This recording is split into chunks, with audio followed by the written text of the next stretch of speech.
Hello, and thank you for joining Insight into Wellness. My name is Alexandra Greenberg, and I am the owner of Green Tree Ayurveda. And I'm so excited to have you here with me today. I'm so excited to speak with Daniel Fox. And today we're speaking on values, shadows, and masculinity. A little bit about Daniel. The author and speaker, Daniel Fox, teaches leaders how to influence their audience by understanding their values. Drawing on his tenure as founder and CEO of a successful online retailer and 14 years of leadership in business and coaching, Daniel presents keynotes and workshops on business growth, transformational leadership, and team performance. He helps driven executives and entrepreneurs channel their passions into personal legacies and community evolution all over the world. Thank you so much for joining me.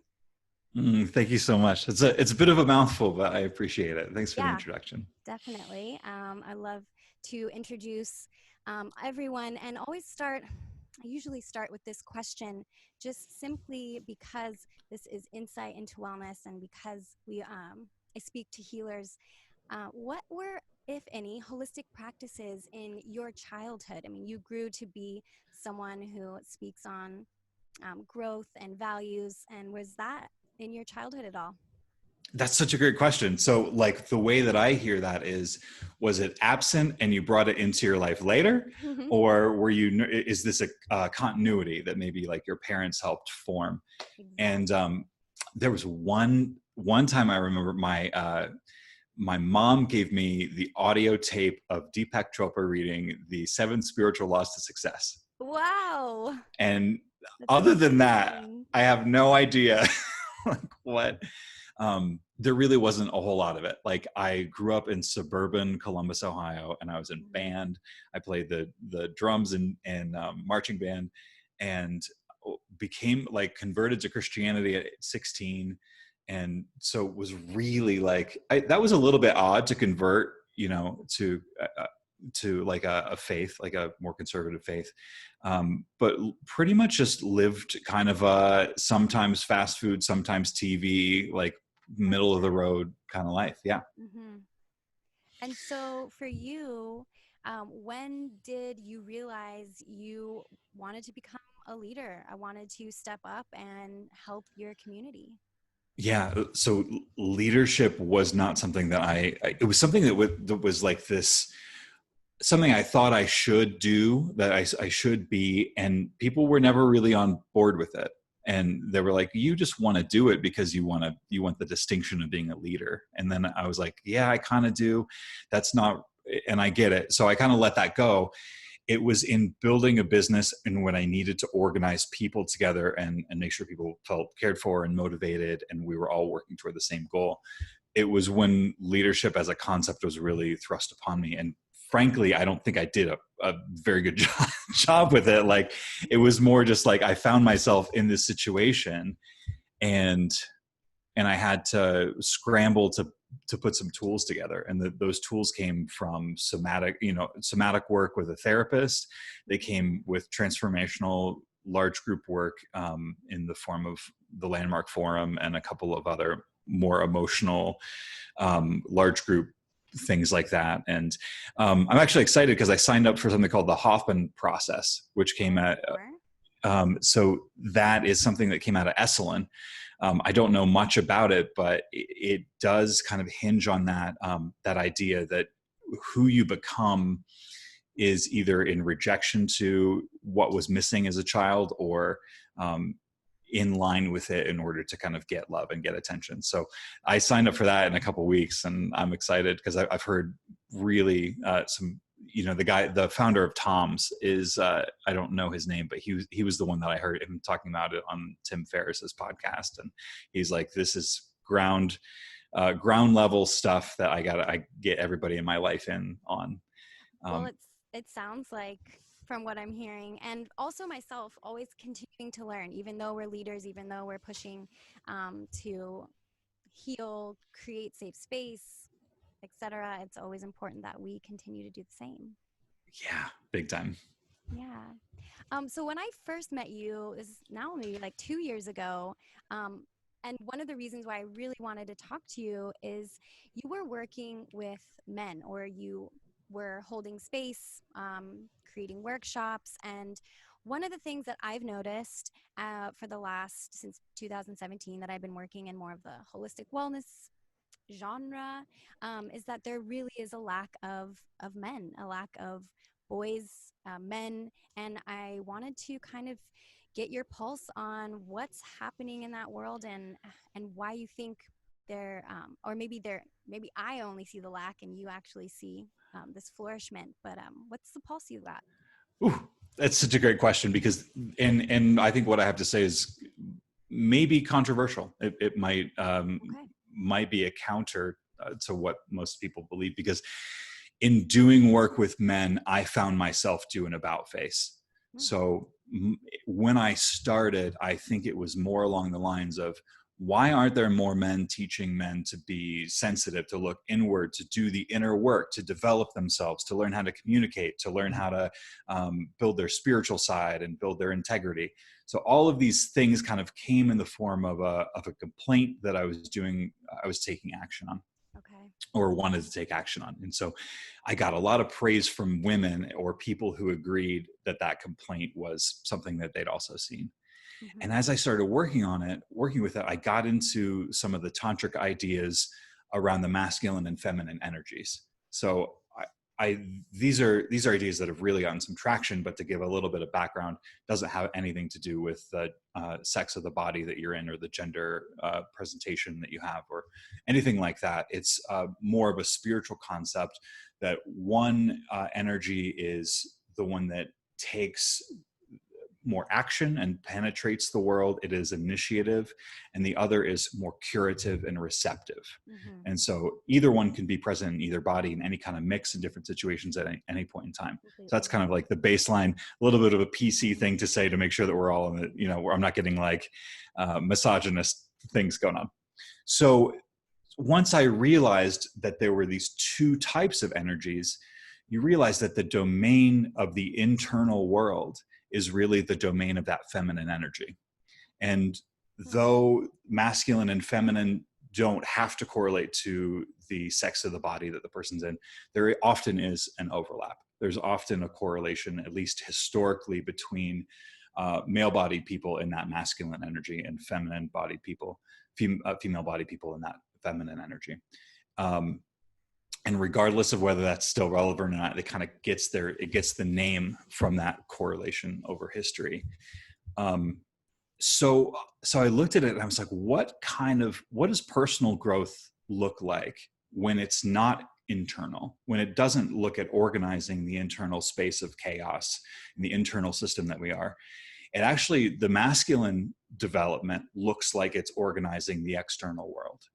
And that was a big revelation that I came to last year around this time, when I was like, we need to stop judging men for not being like, for not doing the work that women do, for not organizing their internal system, for not doing the feminine, internal work, or feminine personal growth.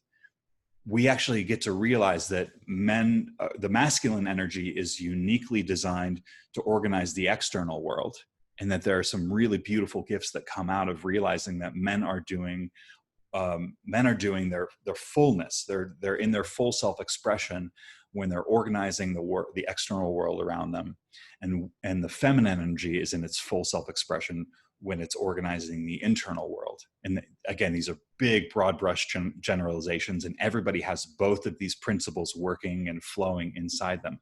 But when I realized that we can really start acknowledging men for organizing the external world, that's when this whole complaint that men aren't enough and men aren't doing enough became more of a thing, like, oh, we're just not seeing it because we're looking for something that doesn't necessarily occur in the same way.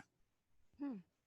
So does that mean you kind of transitioned from working more internally with men, or is there still some work to be done there? And what does that look like? Yeah. So as somebody who coaches relationships and business and leadership, the one principle that I have that brings both of these worlds together is that you set a goal and you set some kind of external thing, whether it's a creation, or a painting, or a building, or a community, or a relationship, but there is some kind of measurable goal. And as you move toward it, you're going to encounter internal chaos. And it's that prompting of that. It's that when you realize that you are limiting yourself, that's when that internal work begins to spring up and become relevant. But if you pursue change without some kind of external goal, the tendency really is to become self-centered, self-focused, navel gazing, or kind of turn your attention inward and maybe leave a potential contribution to the world on the table. So I see them both coming into union when you have something that you've declared as a pursuit that's worthy, and that you're moving toward that pursuit. And again, inevitably things come up in the external world that you have to overcome, that you have to organize the chaos of the external world. But there's also an organizing the chaos of the internal world that comes up, which I think is, that to me is healthy personal development. And that development can look, well, some of the things like we're going to talk about, values, shadows, and that development being, do you think more taken care of still with outsider help, like someone like yourself, like a coach, or do you think for more of that energy needs to be worked on just by the self? That's a great question. So I signed up for this Hoffman Institute thing after a couple of years, frankly, of being like, I'm smart enough. Like I think in the world of social media, we see a lot of people who are putting themselves out there to want to help other people. And they may not necessarily have the kind of credentials and qualifications that we would want. And so it's a good thing for me. I wanted to wait until I saw something that it was like, okay, this is something that's been in place for a long time, the Hoffman process specifically, but that I was excited to get support with, from something that I knew had the backing of some years of oomph behind it. So lots of trust there then, that whatever you're going towards, there's a lot of science behind it, a lot of research behind it. So yeah, some good testimonials that aren't just like friends of the person. It's like, join my program, sign up now. Personal growth and online marketing have been kind of conflated in a weird way. So I love finding things that have stood the test of time before internet marketing became an easy way to put things out there. Easy peasy, come to me, look at this, flashy, flashy. Yeah. And there's so much of that. Yeah, this is me in Bali in my bikini, and everything's great, and sign up for my course, and you can too. Yeah. So just kind of wrapping up this one part of this question, in that where, men specifically coming to the table is more looking like giving men, instead of coming, let's talk about your feelings, let's talk about what's happening inside. It's more of, here is a project, here's something that you can create, and through that creation, finding self, finding worth, finding value, etc. Yeah, that definitely, the prompts to work on yourself and happen when you come up against limitations, and be they external limitations or internal limitations.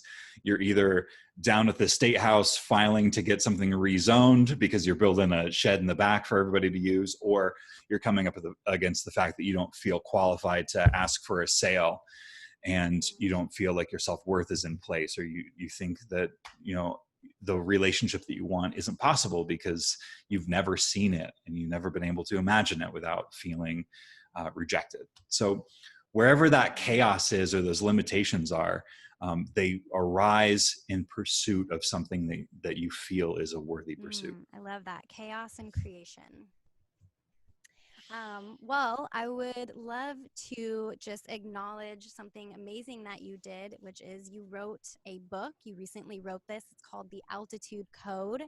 And just to give everyone kind of a brief well, I went down the rabbit hole, like I said when we talked just before we started recording, but the rabbit hole of the altitude code, which this work was originally based on a professor of psychology, Claire Graves, also a contemporary of Maslow's work, which some of us may know from the hierarchy of needs. Again, a rabbit hole. Give us an idea of, I think I heard you've been working on this for almost 10 years. Give us an idea of this book and kind of a rundown of what the altitude code is. Yeah. And so I did a podcast before where I went through everything in real detail, and I'll spare you that and skip to the juicy parts. People do see a correlation between the altitude code and Maslow because they're both hierarchical systems. And a lot of us these days are seeing the problems in hierarchical systems. And so there's a tendency in the bigger cultural conversation to reject anything that seems like it's a hierarchy. So I want to acknowledge that first. And then second, to have the distinction between a power hierarchy and a growth hierarchy. And so a power hierarchy is like, this is my boss and they hold power over me, and we're going to, maybe if this is a justice conversation, we're going to wipe out that power dynamic. What this deals with is the growth hierarchy, which is to say that, like we talked about in taking action toward a worthwhile pursuit, that I have to become something different. I have to learn how to manage chaos in a new way. And I know I keep saying that word chaos, whether it's internal chaos or external chaos. I have to grow and become something different, become somebody who can manage my emotions, or become somebody who can manage difficult conversations. So that's the kind of growth hierarchy that I talk about in this book. Mm-hmm. There are two distinct sections of Claire Graves' work. There's a first tier and a second tier.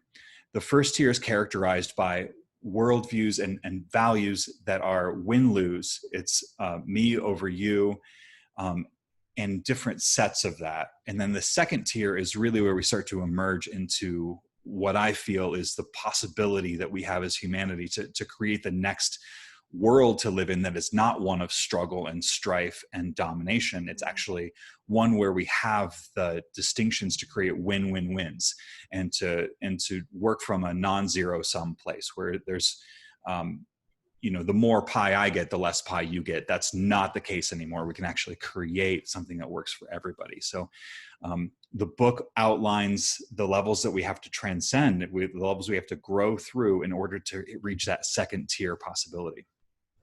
And I just want to say that everything we're talking about, I will link.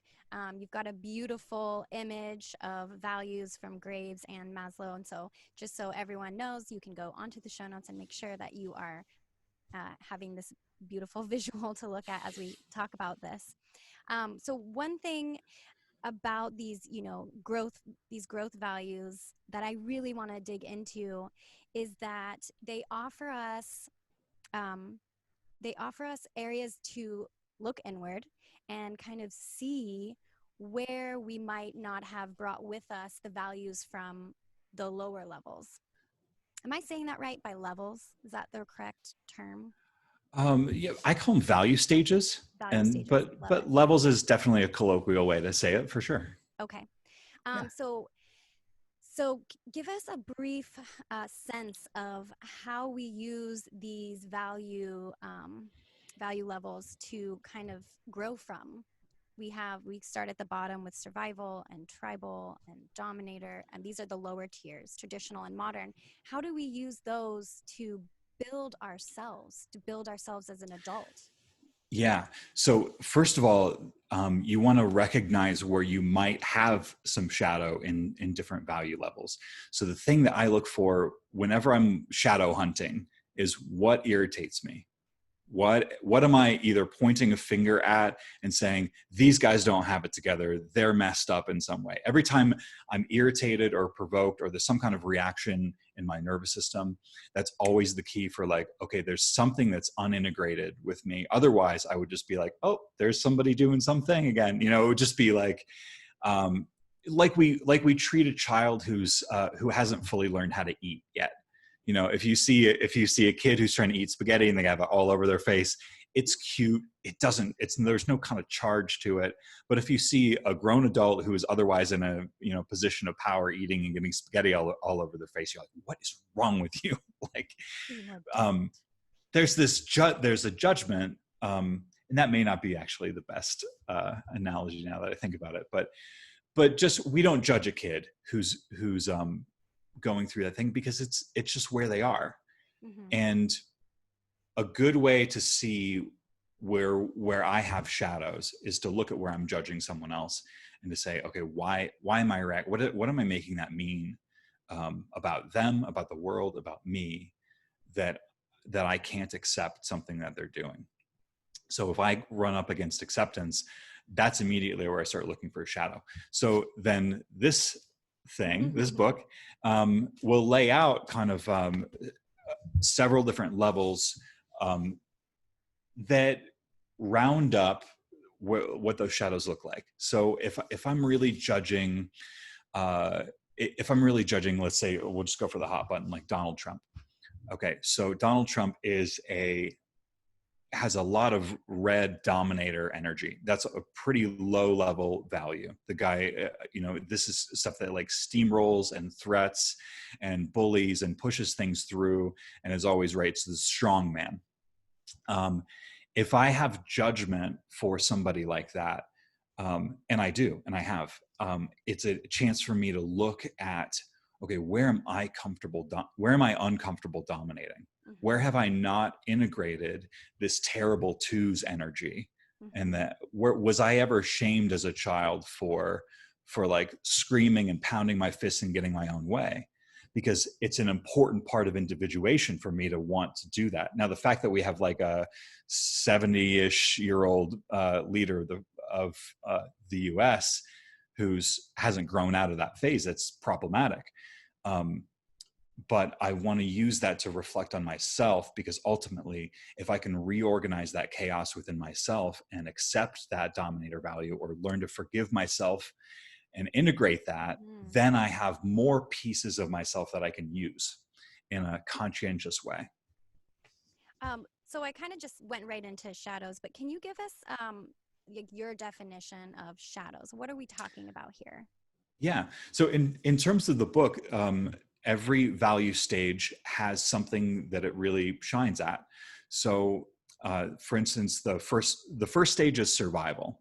So everybody needs to survive. This is really correlated to Maslow's, like, shelter, food, warmth, clothing. Then we move into tribal values, and then we move into that strong man, those red dominator values I was talking about. A shadow is a value stage that we have rejected and didn't realize that we rejected, or it was never properly integrated. And we have now this irritation, it remains chaotic in our own internal system. It remains disorganized. So I'll be the first one to say, anytime somebody is acting in a domineering way, I feel a nervous system reaction, because that part of my value system still remains disorganized. I don't know how to manage and fully integrate that part of me that wants to dominate and can't, and knows that it's wrong, or did it before and was punished for it or shamed. So does that answer your question?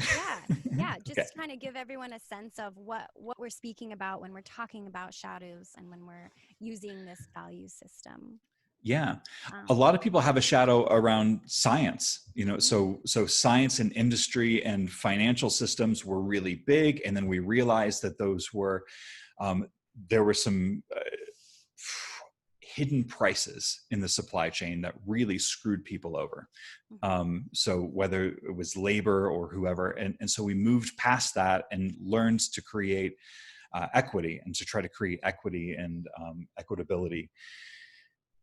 And we rejected that science in the process.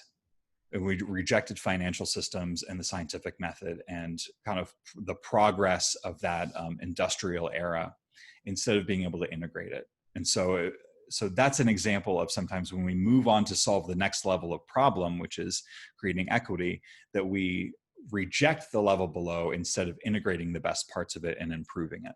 Yeah. And I know that it is harder to listen to this and not really know exactly what we're talking about. But hopefully you're just chugging along with us, because what I would like to do is kind of tie it back into, a lot of my listeners are parents, and using this model to be a better parent. How have you used this model and looked at your values, and also looked to your children to teach you, you to teach your children? Give us a sense of how you use this. It's so great. Yeah. So I have two kids, 9 and 12. My 12-year-old's girl, she was paddleboarding yesterday for the first time and loved it. And my son is 9 and he loves Fortnite and money and Drake. And so when it'd be really easy to look at my 9-year-old boy and say, you shouldn't like Drake, you shouldn't like money, you shouldn't like violent video games. But there's a structure where we can look at how he's developing and say, okay, these are age appropriate desires. He wants to have some kind of power because he is, coming from childhood and feeling powerless. And so when he says he wants money, it's not you shouldn't want money. It's awesome. Tell me why you want it. Tell me how it makes you feel. It's the beginning of a question and a dialogue that has him begin to light up and figure out what's next. Okay, what do I do once I get money? What kind of person am I going to be? Is that the end of the road? And it may take a year or two to get there, but my parenting approach with this is to yes and to acknowledge where they are and what they're sharing as their desires, to accept it, and then to ask follow-up questions so that in dialogue they can kind of discover, okay, what would happen once I get money? It may not be for another 40 or 50 years until I can actually realize this, but what's the end of the question if I was going to imagine? So that's kind of how I use it, is a framework to look at accepting wherever they're at. And my daughter's in a different place. My daughter's looking to handle environmental concerns, and she wants to address the plastic in the ocean. And so so we look at that and we're like, oh, that's a higher level value. You're wanting to be altruistic with that. But does she know how she's going to do it? No. I mean, she could say, we want to ban plastic straws, and that's the end of it. Or she could think about or ban plastics in general. And then the next question comes, okay, what happens when you do that? Okay, then do we never have plastics again? What are we going to use to replace plastics? And how do we handle the financial markets? The questions get more complex the higher the level we go. But the whole purpose is to yes and to see wherever your kids are as perfect and age appropriate, to acknowledge them, and then ask follow-up questions and dialogue about what is behind it. Do you think, so obviously, it might not be obvious, but I looked at myself. I tried to gauge where I am and what my values are and where I lie in this system, and definitely looking back and seeing some different shadows. Do you think it's important, if you've seen yourself at a certain level, to go back to the bottom and try to find, where you are lacking and where your shadows might be? Or do you think, you can kind of jump around a little bit within this system? How best do you use these values to kind of heal, gauge, and move forward? Yeah. So that's a really great question. And I'll tell you, as soon as I find a system, if I hear about a system that is hierarchy organized, or there's a top and a bottom, first thing I want to do is find some justification about how I'm already near the top. Yep. I want to be like, okay, I'm totally at the top because this and this and this. Yeah. And then the next one is okay, if I'm not actually at the top, how do I get to the top as fast as possible? It's because I got to be the best. And I think that's been the temptation as I've come across this work too, is how do I advance as fast and complete as possible? But what I've realized is that you can't, that the lessons come when your internal dialogue has gotten there. And the best way to get your internal dialogue to the conclusions that each of these stages of consciousness represents is to go downward, and it's to start asking questions. So as we talked in the beginning about being committed to something that you find worthy, committed to creating something that you find worthy, those will bring up things like the confronting bureaucracy. I keep kind of like this idea that we're going to build a shed in the backyard. That's like the project of, Mm-hmm. to use it as an example. Like there's a stage in the book that is all about bureaucracy. It's about organizing things in a hierarchical way that's very rule based, and you get a shame. You are shamed if you step outside the rules. Mm-hmm. And so Traditional. yeah, the traditional, exactly. And so so traditional faiths are organized that way, and also large governments are organized that way. So if you find yourself standing in line for a permit to get the shed and you're like, this is a bunch of horse shit, I like, Get me out of here. I know, all of this irritation comes up, and then we realize, okay, I'm irritated at the blue system, the traditional system. And so then I can look back at like, okay, what's the value of blue? Why did things organize this way? What was this an advancement on? And that's really the big question as you look back. um, what is whatever's happening, how is it better than what came before? Instead of looking at how something's lacking, being able to look at how it's better than what came before can really give you a lot of insight into accepting and integrating those values into yourself, and kind of like beginning to heal those shadows. Yeah. So asking questions, like you said, looking, taking your the altitude code, looking at Graves' work, and really seeing what can you learn, what didn't you learn, what can you learn, and find the value in, and from there move forward. And it's not all about getting to the top. It's about seeing where you are and healing yourself from there. Yeah, I would rather be well integrated and lower in the stages than be up high and have a bunch of gaps, and be irritated by a bunch of things at a bunch of levels and have not integrated my shadow. So really the book is about, it's an invitation to integrate all of the parts of yourself and to accept all the parts of yourself. Acceptance. Let's work on it. Well, thank you so much.